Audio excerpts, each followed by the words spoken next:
Hello दोस्तों, मेरे नए वीडियोस में आपका है स्वागत। तो ये है रामार्चा यज्ञ का और गृह प्रवेश का वीडियो जो मैंने बनाया है। कुछ नया प्रयास किया है इसमें, शायद आपको अच्छा लगे। तो चलिए, ये रामार्चा यज्ञ की तैयारी है। श्री गुरुदेव श्री रावतपुरा सरकार के चरणों में समर्पित है और उनके शिष्यगणों के द्वारा यहाँ पर भव्य आयोजन किया गया था। और इस यज्ञ के आयोजक थे श्री मुकेश त्रिपाठी जी और श्रीमती रश्मि। तो ये देखिए, यहाँ की तैयारी, यहाँ का सब कुछ, पूजा करने की विधि पूरी तरह से एकदम भिन्न है, अलग है। तो ये पूजा की तैयारी है, रामार्चा यज्ञ की तैयारी चल रही है और इसमें लगभग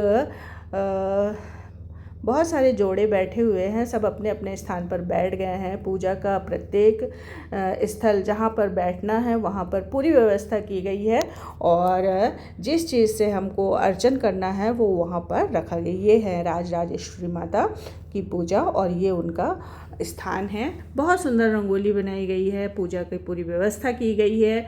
और कलश, ये हमारा सनातन धर्म है कि कलश के बिना तो पूजा पूरी ही नहीं होती। तो यहाँ पर सभी लोग बैठ गए हैं पूजा के लिए, बच्चे, बुजुर्ग, महिला, पुरुष। और ये आयोजक हैं जो इसको आयोजित किए हैं।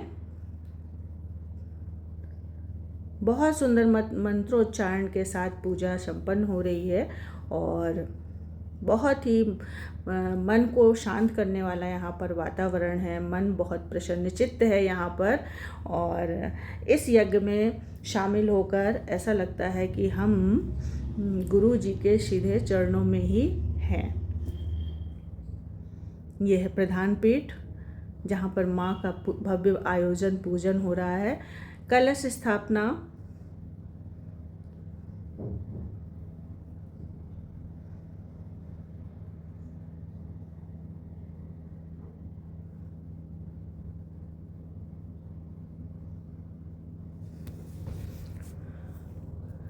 तो ये प्रारंभ हुआ पूजा के लिए। जो पूजा में आवश्यक सामग्री है वो सब कुछ यहाँ पर आपको उपलब्ध है। कोई व्यवस्था नहीं, सभी कुछ का आयोजन आयोजक के द्वारा किया गया है। तो हम लोगों को सौभाग्य प्राप्त हुआ है हल्दी से अर्चन करने का।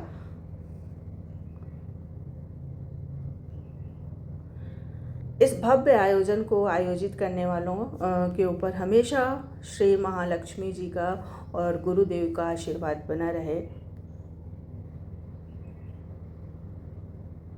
और हमारा परम सौभाग्य है कि इस यज्ञ में हम शामिल हुए।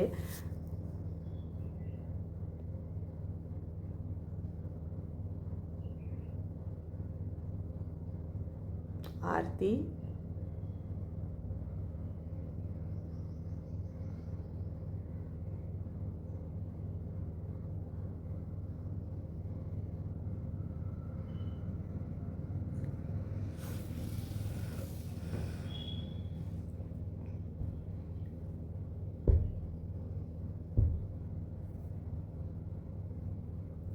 जो मुख्य आयोजक थे और प्रधान पीठ पर बैठे हुए थे, उन्होंने कमल के पुष्पों के द्वारा इस अर्चन को किया है। कमल पुष्प से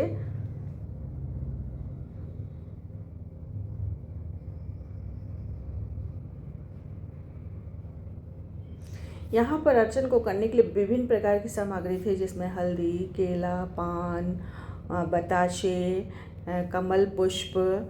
और ये अर्चन के बाद हुआ है गृह प्रवेश की पूजा।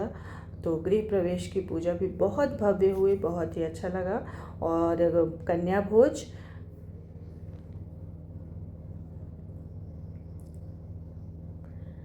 भोज के बाद सभी आयोजकों के लिए था महाभोग। तो माँ की कृपा सदैव बनी रहे।